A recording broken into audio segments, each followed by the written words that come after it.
안녕하십니까. 2019년 8월 13일 화요일 김용민의 뉴스 브리핑 시작하겠습니다. 자, 어떻게 행복한 아침 맞고 계십니까? 김용민의 뉴스 브리핑도 이 아침부터 여러분과 함께 활짝 문을 열었습니다. 자, 오늘도 역시 오늘의 일면 사진으로 함께 시작할 텐데요.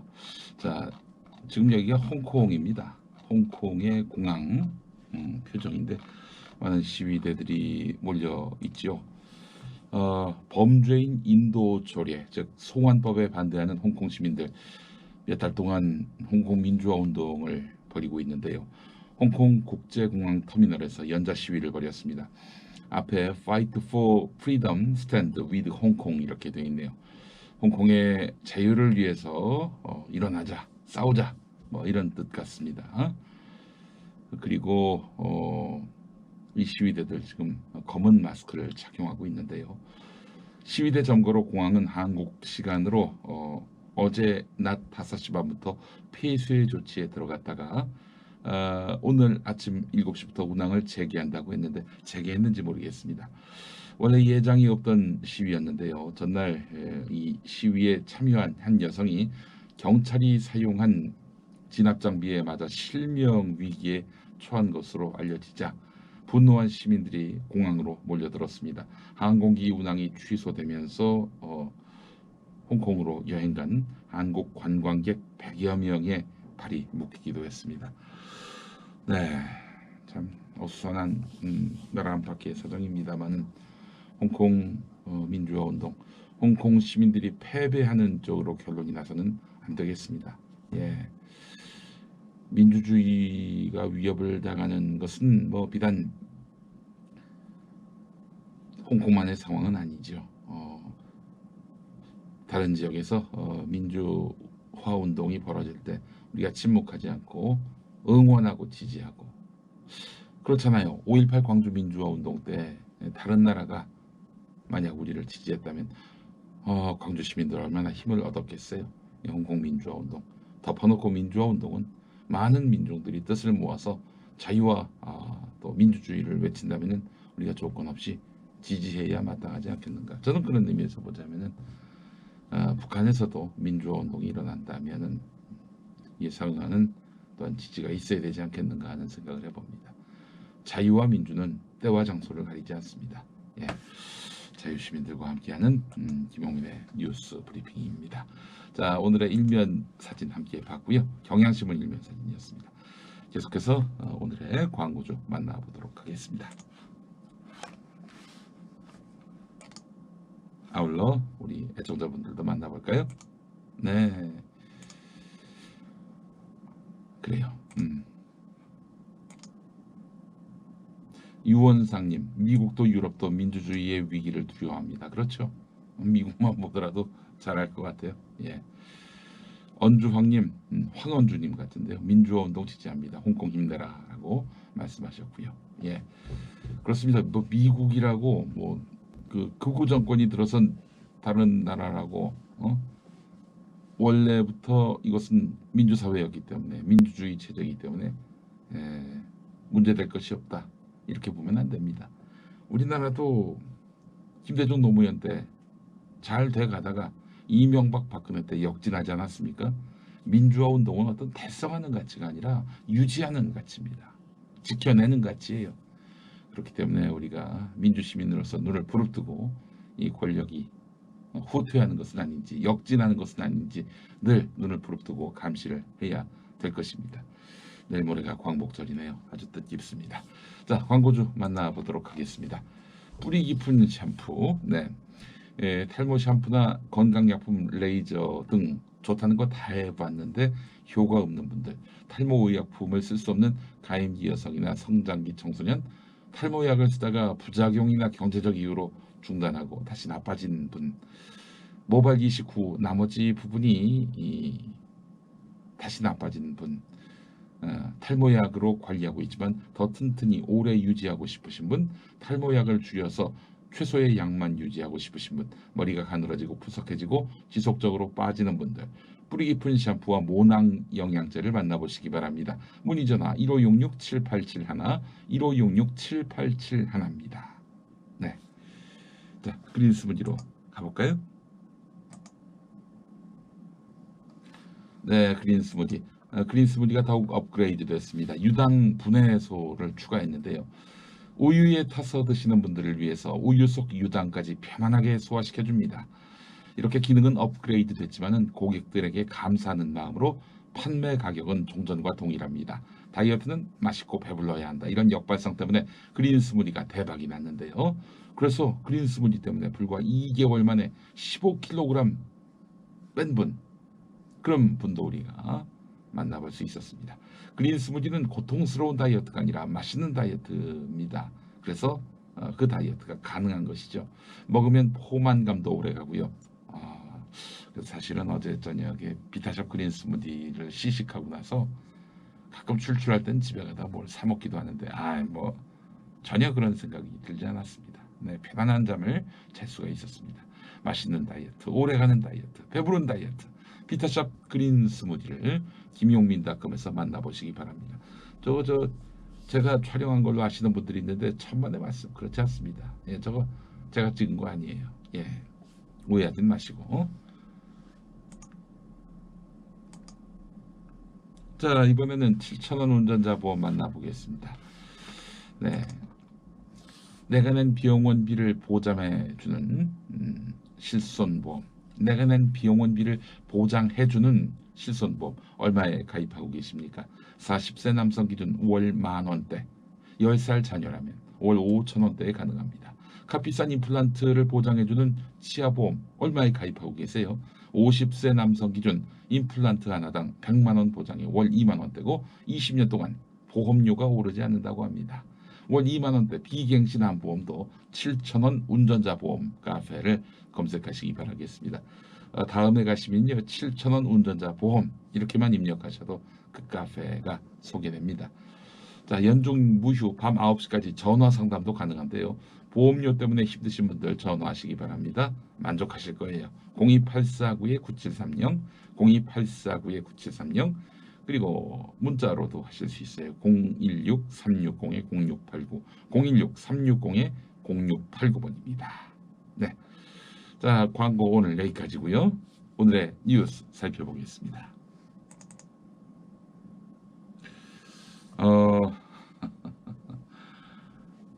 참 역대 이렇게 싸가지 없는 대통령을 또 볼까 싶어요. 예. 트럼프 월세보다 한국 방위비 받는 게 더 쉽다 이러면서 동맹국을 조롱했습니다. 참 자신의 어린 시절 일화를 꺼내 들었는데요. 트럼프가 부동산 업자였던 부친과 함께 임대료를 수금했던 일을 회상하면서 뉴욕 브루클린 임대 아파트에서 월세 현재 환율로는 약 13만 7천 원 이것을 받는 것보다도 한국에서 1조 2천억을 받는 것이 더 쉽다 이런 말을 했습니다. 그러니까 한국 삥 뜯기가 제일 쉬웠다는 베네치아님 말씀처럼 한국이 호구였다는 얘기죠.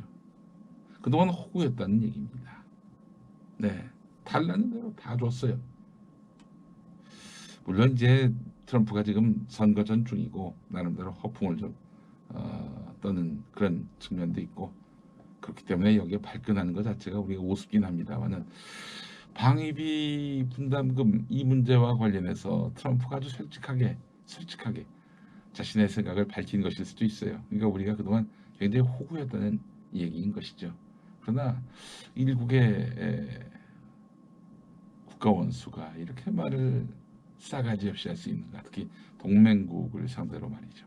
예, 동맹국이라고 여기고 있는지 모르겠어요. 미국이 한국을 호구로 여기고 있을 수 있다는 거죠. 유원상님, 뉴욕 일수꾼 그런데 일수꾼이 대통령이 됐어요. 예전에 이명박 씨가 서울시장 할 때 시골 교사 출신이 교육부총리를 한다면서 막 뭐라고 하니까 그때 김구라 씨가 했던 말이 있잖아요. 아니 그런 식으로 얘기하면 노가다 십장이 서울시장 됐다고 하면 기분 좋겠냐고. 예, 그래요. 뉴욕 일수꾼이 대통령이 됐다. 이 말하면 또 트럼프가 좋아할 리 만무할 텐데. 빙 뜯기 좋은 나라다. 참 슬픈 이야기입니다. 슬픈 이야기예요. 제가 오늘 시간이 길어질 것 같아서 더 하진 않았습니다만은 방위비 말이죠. 우리가 이제 주한미군 방위비 미국한테 줬는데 방위비 분담금 미국한테 줬는데 그 일부를 일본한테 보냈다는 거예요. 예? 남는 돈을 항상 돈이 모자란다 이러고 있는 판인데 이거를 일본한테 썼다는 거죠. 일본 주일미군 방위비로 갖다 썼다는 거예요. 여기 돈이 남으니까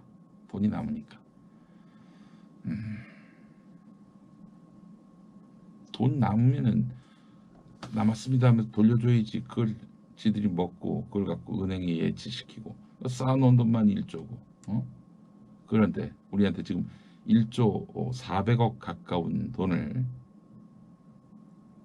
매년 받아가면서 돈은 남으면서 그러면서 그걸 한 6조로 올려라. 예. 이게 한 푼도 올려서는 안 될 사안인데 그렇잖아요. 여러분, 우리가 일본 앞에서 우리가 주권 국가다 이런 점을 보여주기 위해서 지금 일본 상품 불매 운동도 벌이고 있잖아요. 이런 미국에 대해서는 우리가 또 선택적으로 고개를 숙여야 합니까? 아이고, 참 너무 슬프고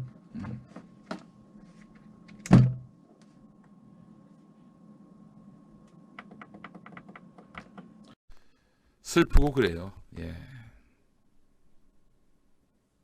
슬프고 그렇습니다. 네. 소리 잘 들리시죠? 자, 이런 가운데 과거 저도 오해를 했습니다. 김현종 국가안보실 2차장, 한미 FTA 때 미국의 이익을 대변한 분 아닌가? 이러면서 제가 오해를 했는데 말이죠. 이분 아주 상당히 주권 국가로서의 대한민국의 존심을 앞세우는 분이었더라고요. 어제 TBS 김어준의 뉴스 공장에 나와서 이번에 미국에 갔을 때 일본의 경제 도발과 관련해서 미국한테 중재 요청하지 않았다. 중재 요청하면은 반드시 청구서가 날아오니까 이런 말씀을 했어요. 자, 그러면 김현종 수석의 말 함께 들어보도록 하겠습니다. 김현종 수석이 아니죠. 김현종 청와대 국가안보실 2차장이 어제 TBS에서 했던 말 들어보시죠. 미국에 갔다 왔는데 언론 기사에 보면은 그 중재를 요청했느냐 안 했느냐 이제 이런 말을 그렇죠. 미국의 반응은 뭐냐 뭐. 제가 가서 중재 요청을 안 했습니다. 중재를 제가 미국 가서 요청을 하면은 청구서가 날라올 게 뻔한데 제가 왜 중재를 요청을 합니까? 그리고 반대급부를 요구할 텐데 제가 뭐를 도와달라고 요청하는 순간 제가 글로벌 호구가 되는데 그것을 요청한 게 아니고 그리고 또 제가 미국이 만약에 한미일 공조가 중요하다고 생각하면은 관여를 할 거고 만약에 그렇지가 않고 무장한 일본 위주해서 나머지 그 아시아 국가를 일본을 통해서 그 아시아 외교 정책을 하겠다고 그러면은 뭐 그렇지가 않을 거고 그래서 그런 생각을 해가지고 갔기 때문에 제가 중재란 말을 안 했고 미국이 알아서 해라. 네가 아시면 네가 알아서 해라 이거네요. 뭐 조금 뭐 그런 뭐 표현이 좀 그렇지만. 아이 참 분노를 금할 수가 없습니다. 예, 정말 이 미국의 행태를 보면서 말이죠. 자, 그런데 우리 김현종 국가안보실 2차장, 2차장의 말씀을 보니까 믿음직스럽죠. 예, 트럼프 주변 사람들은 분명히 알아둬야 할 것입니다.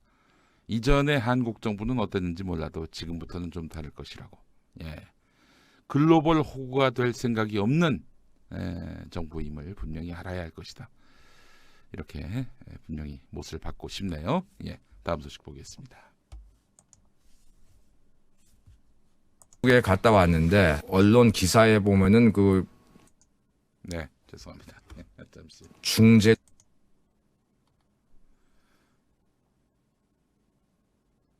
자, 그래요. 프로그램이 달라져가지고 잠시 좀 헤맸습니다. 예, 우리 국민의 단결된 힘은 참 이건 뭐 어느 순간에 가서 괴력으로 폭발할 때가 있습니다. 예, 자, 일본산 수입 뚝 보십시오. 선박, 무선통신기기, 자동차, 가전, 정밀화학원료 이 정도면은 여러분 한 1% 2%도 심상치 않은데 이 10%를 훌쩍 넘었어요. 저기 특히 선박 같은 경우 마이너스 67%. 예, 일본산 수입이 그야말로 뚝 그쳤습니다. 물론 대일 수입액이 크게 줄어든 선박이나 무선통신기기, 가전 같은 경우 글로벌 경기 악화 등 다른 영향을 받은 것도 있다고 합니다. 예. 무선통신기기 같은 경우 요즘 뭐 또 세계적으로 경기 하방 추세라서 스마트폰 교체 주기가 길어지고 있죠. 제품 수요가 줄어든 탓도 크고요. 선박의 경우 일시적인 교역 감소 현상으로 볼 수가 있는 것입니다. 그러나 일시적인 현상이라 하더라도 이게 일본산 수입 거의 핵심 수입품들이 뚝 떨어졌다라고 본다면은 이게 정말 대단한 거죠. 대일 자동차 수입액 같은 경우 지난해 같은 때 비해서 25.5%나 감소했는데 국내에서 진행 중인 일본산 자동차에 대한 불매 운동이 수입 감소로 이어진 것으로 추정이 됩니다. 그랬잖아요. 불매 운동 초기에 일본산 자동차, 일본 여행 상품 이거 불매해야 된다고. 야, 그랬더니 뭐 국민들이 뜨겁게 호응하고 있는 거예요. 이런 국민을 호구로 여긴다면은 미국 정부 좀 생각을 달리 해야 되는 거 아닙니까? 그래도 우리가 오방이라고 하니까 그냥 해드리는 말이에요. 새겨 들으시고요. 예. 우리를 호구로 생각했다간 큰 코 다칩니다. 큰 코 다쳐요. 예. 뭐 여러 가지로 지금 일본에 대한 우리의 불만. 그러니까 결국 지금 일본 정부가 성의와 또 진정성을 다해서 사과하고 반성하고 그러지 않으면은 이거 회복하기 쉽지 않을 겁니다. 그리고 일본의 경제 보복과 관련해서 전 세계가 본 게 있어요. 저 나라는 정치적으로 수틀리면은 수출을 안 하는구나. 이런 나라로 이미 일본이 낙인 박혔단 말이죠. 어떻게 감당할 거예요? 국제사회에 신뢰받는 나라로 가기 위해서 어떻게 해야 될 거예요? 방법이 없습니다. 무릎 꿇는 수밖에 없어요. 네, 지금 아베는 거의 일본을 패망의 길로 인도하고 있습니다.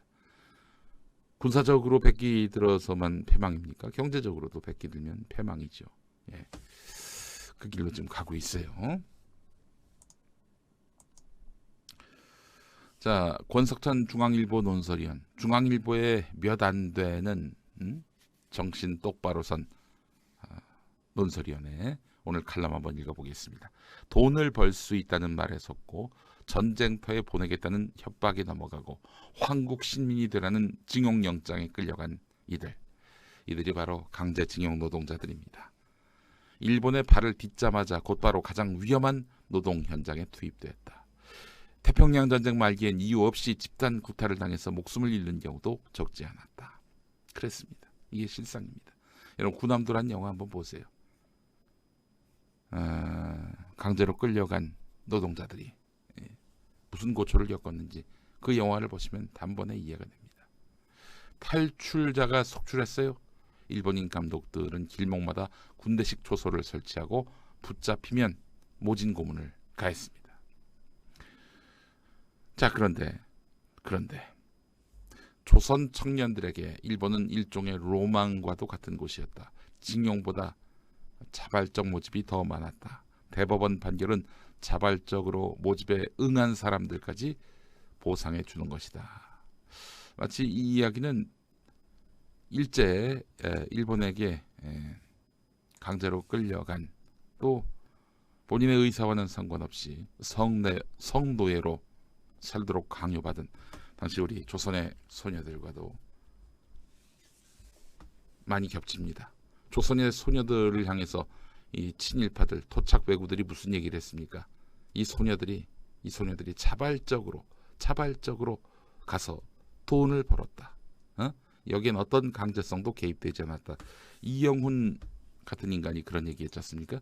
이영훈 서울대 불명예 교수 그런 얘기를 했어요.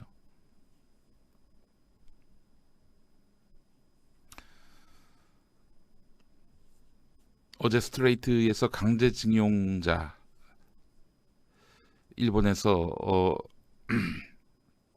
자기 땅도 아닌데 고향도 아닌데 그냥 묻혀버린 분들, 그분들에 대한 유해 발굴도 박근혜 때 중단됐다고. 아휴, 정말 참 인간 이하의 인간들한테 나라를 맡겼어요. 물론 박근혜는 부정선거로 당선됐기 때문에 그 정통성을 전혀 인정할 수가 없습니다만은, 네, 이런 얘기하는 사람들이 있어요. 좋은 일자리였다, 강제징용. 성노예 그런 거 없었다. 창녀로 그냥 팔려간 것이다. 자기들 돈 벌어서 좋았다. 이런 개 같은 소리를 하는 쓰레기들이 우리 주변 도처에 있는 거예요. 예.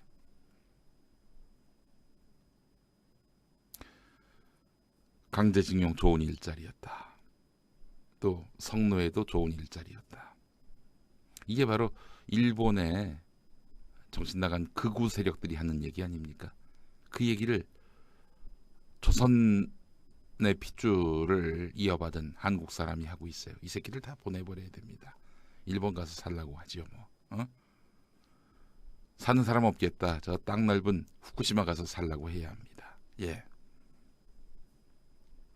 지난해 10월 대법원 전원합의체 판결문은 말한다. 1941년에서 1943년에 모집돼 일본에 간 원고들은, 그러니까 강제징용된 그 청춘을 그렇게 해서 빼앗긴 피해자, 희생자들은 일본 정부와 구 일본 제철의 조직적인 기망, 조직적인 속임, 이런 것으로 생명이나 신체에 위해를 당할 가능성이 매우 높은 열악한 환경에서 위험한 노동에 종사했다. 이렇게 밝히고 있습니다.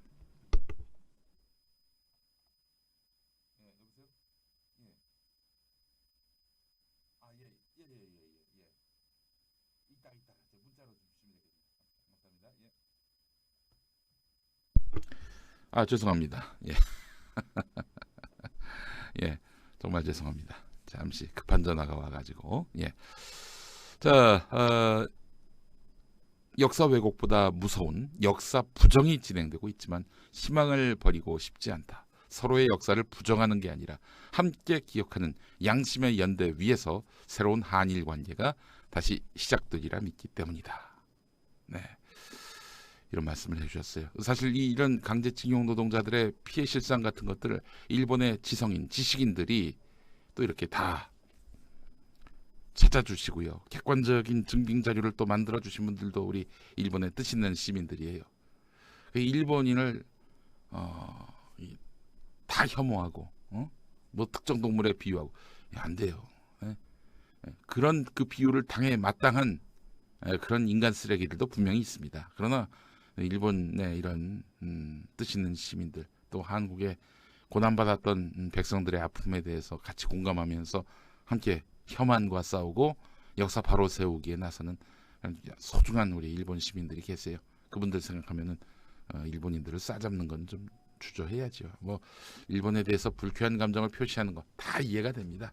충분히 그 또 진심은 알겠는데, 그러나 그런 새끼들만 있는 게 아니라 이렇게 훌륭한 일본 시민분들도 계세요.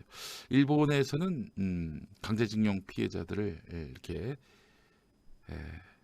기억하고 또 그분들의 아픔에 대해서 공감해주는 분들이 있는데 우리 영현 백님 말씀처럼 일본 공산당이 대표적입니다. 네, 일본 공산당이 아주 대표적인 그런 분들이에요. 예.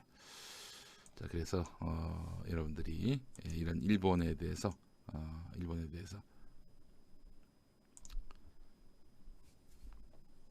객관적인 시각을 좀 가지시면 어떨까 그렇게 좀 당부의 말씀을 드립니다. 예. 자, 강제징용 기망을 로망이라고 이야기하는 인간 쓰레기들.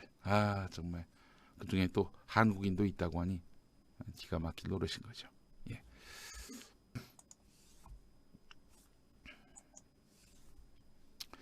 자, 일본 지식인에게 듣는 한일 갈등, 영속 패전론의 저자 시라이 사토시 교수. 예.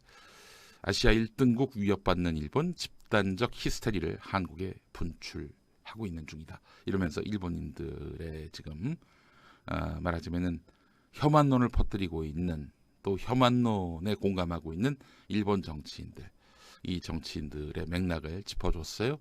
사토시 교수가요. 이런 훌륭한 교수분들도 계시다니까요. 아시아 1등국 위협받는 일본. 지금 1등국을 누가 위협하고 있습니까? 한국, 중국이 그렇게 하고 있잖아요. 그래서 이 히스테리를 한국에 분출하고 있는 것이다. 이야기 많이 들어보셨죠? 도널드 트럼프 미국 대통령은 과거사 등 한일 간에 불거진 역사 문제에 대해서 별로 관심을 기울이지 않는 모습이다. 그러나 한국 전쟁의 종식은 트럼프 대통령이 힘을 쏟는 이슈다. 그의 야망을 실현하는데 일본이 방해가 된다면 아베 총리에게 매우 엄중한 태도를 취할 가능성도 있다고 본다. 트럼프 대통령은 아베 총리를 보잘것없는 사람으로 여긴다고 생각한다. 그렇죠. 존나 우습게 보고 있어요. 진짜 호구 잡힌 나라는 바로 일본이 아닌가 싶은데, 자, 이렇게 트럼프가 이 과거 같은 경우 오바마 때만 해도 특별 예우를 해줬는데 미국이 예우를 해주니 뭐 우리가 한국을 무시할 일이 있겠나라고 생각했을지 몰라요. 또 이명박이나 박근혜는 기본적으로 뼛속까지 친일이다 보니까 별 걱정할 필요가 없는데, 아니 세상에 남북 화해 협력을 하겠다, 또 미국을 끌어들여서 북미 간 화해시키겠다, 이런 문재인 정부가 들어섰어요. 또 이미 그 문재인 대통령이 후보 시절부터 문재인은 반일이다 이렇게 이야기했던 일본 아닙니까? 언론들이 그랬었어요. 이런 와중에 한국의 경제력은 팽창하고 있지. 동아시아에서의 위상이 급격하게 수직 상승하고 있지. 그 촛불혁명도 큰 공로가 있어요. 세계인들이 놀랐고 세계인들이 감동받았던 촛불혁명이었거든요. 그러니까 문재인 대통령이 대통령 당선되고 다른 나라 다니면은 그렇게 문 대통령 만나고 싶어 하잖아요. 다른 나라 지도자들이. 위대한 한국 국민 때문입니다. 위대한 한국 국민 덕을 문재인 대통령이 보고 있는 거예요. 그래서 그동안은 존나 우습게 봤던 한국이었는데 와, 세상에 아시아 1등국으로 치솟고 있어요 지금. 자, 그런데 일본 여행 보이콧이나 제품 불매 운동은 일본 경제에 엄청난 손해를 가져올 것이다. 그러나 일본 재계가 아베 정권에 대한 비판의 목소리를 낼 가능성은 극히 낮아 보인다. 이런 이야기를 했습니다. 이게 무슨 얘기냐?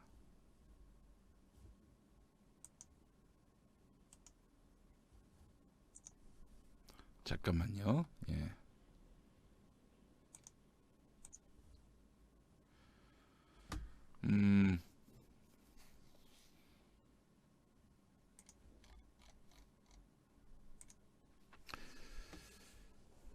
한국 국민의 반일 경제 움직임이 단기적으로는 압박이 될 수 있겠지만은 궁극적인 해결책은 아니다라고 이제 말한 것인데요. 아베 총리와 같은 일본의 친미 보수 정권이 계속 유지되는 이상 역사 문제에서 근본적인 진전을 기대하기 어렵다, 이런 말도 했습니다. 아베 정권을 끌어내리기 위해서는 일본 시민들의 각성이 매우 중요하다. 패전을 직시하고 과거에 대한 질문을 사과하는 것이, 과거에 대한 잘못을 사과하는 것이 시작이다, 이렇게 얘기하고 있는데, 기본적으로 일본이라는 나라는 일단 정해진 신분, 정해진 계급에 대해서 부정하지 않아요.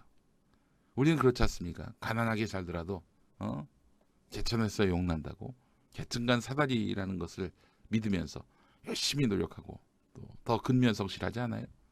우리는 언제든 운명을 스스로 바꿀 수 있다. 이런 의식을 갖고 있는 국민들입니다. 그런데 일본 같은 경우는 어떠냐? 고착돼 있어요, 신분이. 그래서 여러분 많이 들어보셨습니다만 일본에서는 지역마다 장인들이 있잖아요. 응? 대를 이어서 가업을 개성하는. 그게 그거 말고는 할 게 없으니까. 뭐 이거 저 일본을 비하하는 것이 아니라 과거엔 그랬다는 거예요. 예를 들면은 공부를 더 해가지고 사회적 포지션, 소셜 포지션이 더 업그레이드 된다든지, 뭐 사회적 지위가 더 올라간다든지 이런 걸 생각하지 못했다는 거예요. 과거에는. 이 그냥 형편, 이 구조에서 살아야 된다. 이런 의식이 뿌리 깊게 남아 있기 때문에 민주혁명을 일으켜서 세상을 바꿔보자, 정권을 바꿔보자, 시대를 바꿔보자 이런 마음들이 일본 국민들에게 없다는 거예요. 거의.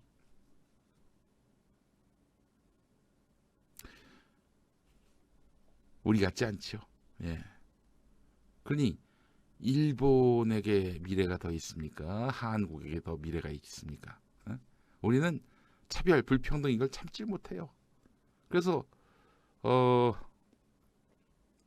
그 어떤 강포한, 강력한 그런 지배력이 들어와도 저항하는 DNA가 있습니다. 아니 뭐 동학 농민혁명이 그렇고요.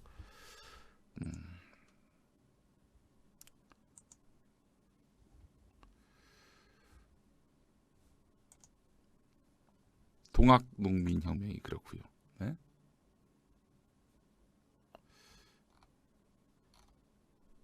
이 땅에 수많은 민주혁명을 여러분 보셔서 아시잖아요. 이게 민주혁명이 어떤 이길 것을 예견하고 싸우는 민주혁명이었습니까? 저들이 총 쏘고 짓밟아 들어오면은 결국 우린 질 수밖에 없다. 하지만 끝까지 싸우는 우리 민족 아닙니까? 역사는 우리를 기억해 줄 것이다. 사랑도 명예도 이름도 남김없이 혼이 되어서 결국에는 끝내 승리를 볼 것이다. 이런 우리 민족 아닙니까? 예, 이런 민족하고 이런 일본에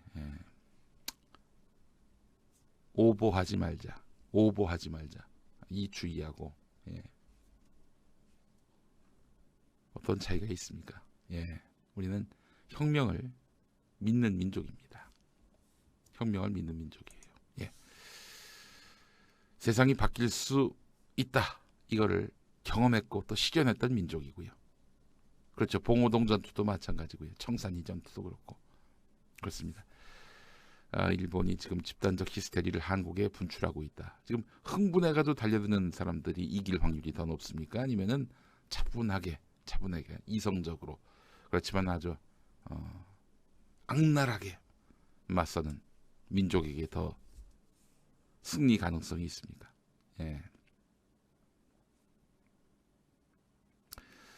자, 일본의 이런 집단적 히스테리를 우리가 좀 직시할 필요가 있을 것 같아요. 다음 소식 보겠습니다. 자, 이게 참 충격적인 소식인데 이미 한번 발표가 됐던 내용인데요. 다시 보니까 더 열받습니다. 노컷뉴스에 나온 내용입니다. 한일 관계의 미래라는 제목의 1966년 3월 18일자 미국 중앙정보국 특별 보고서를 다시 보면 일본 기업들은 1961년에서 1965년 사이 당시 박정희의 민주공화당 총 예산의 3분의 1을 제공했다고 합니다. 예. 6개 기업이 지원한 금액은 6,600만 달러에 달하는 것으로 기술되어 있는데 1965년 한일협정 당시 일본이 독립축하금 명목으로 지급한 청구권 자금의 5분의 1이 넘는 금액이 박정희 정권의 비밀 정치자금으로 들어간 셈입니다. 보고서 내용대로라면 박정희 정권은 국교 수립 이전 적대적 관계에 놓였던 일본의 기업 자금을 토대로 이렇게 한일협정이 맺어지게 된 것이고 내판자금 수수에 대한 보상으로 굴욕적인 한일협정을 체결한 것이다. 그러니까 이제 박정희의 비밀 정치 자금을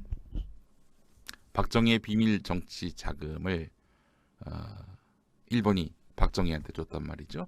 박정희는 일본한테 한일 수교라는 이런 선물을 준 것이죠. 물물 교환을 한 거예요. 당시에 이명박 학생을 비롯한 상당수의 학생들이 이런 한일 수교의 이런 맥락을 정확하게 읽고 반대 시위를 벌였죠. 그래서 우리 이명박 학생 같은 경우 감옥에도 갔어요. 예. 민족문제연구소는 일본은 한국 시장을 헐값에 사들여서 40년 동안 한국 경제를 일본 경제에 종속시키고 중간재 수출 시장으로 고정시켰다. 한일 협정 이후 93년까지만 무려 1,000억 불이 넘는 무역 역조를 통해서 투자 금액의 300배에 달하는 폭리를 취했다. 투자 금액. 일본이 지금 우리한테 준 돈의 300배에 달하는 폭리를 취했다는 거예요. 이야기 들으셨죠? 뭐 건설이니 중간재니 뭐 이런저런 또 재료니 다 우리 일본 업체한테 몰아준 거 아니에요. 우리 다카키 마사오께서. 그렇잖아요.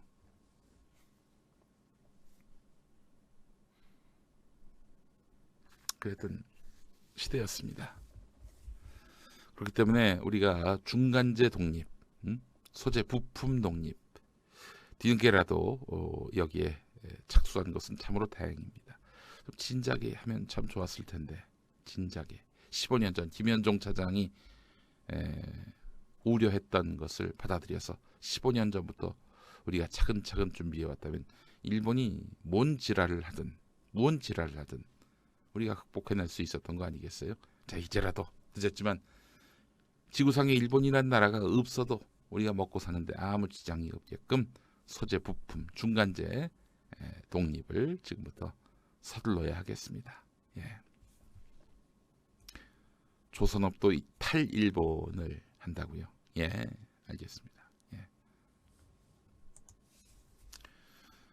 오늘 만평 보겠습니다. 한겨레 권범철 화백 휴가를 다녀온 모양이죠. 오늘 만평 아주 재밌습니다. 명예교수가 아니라면서요. 그러면서 이제 MBC 기자가 묻는 거를 가정한 거예요. 이영훈 씨가 손을 들어서 때리려고 하니까 기자가 이제 피하고 있는 중이죠. 근데 갑자기 고생 많지? 시원한 데 가서 조용하게. 그래요.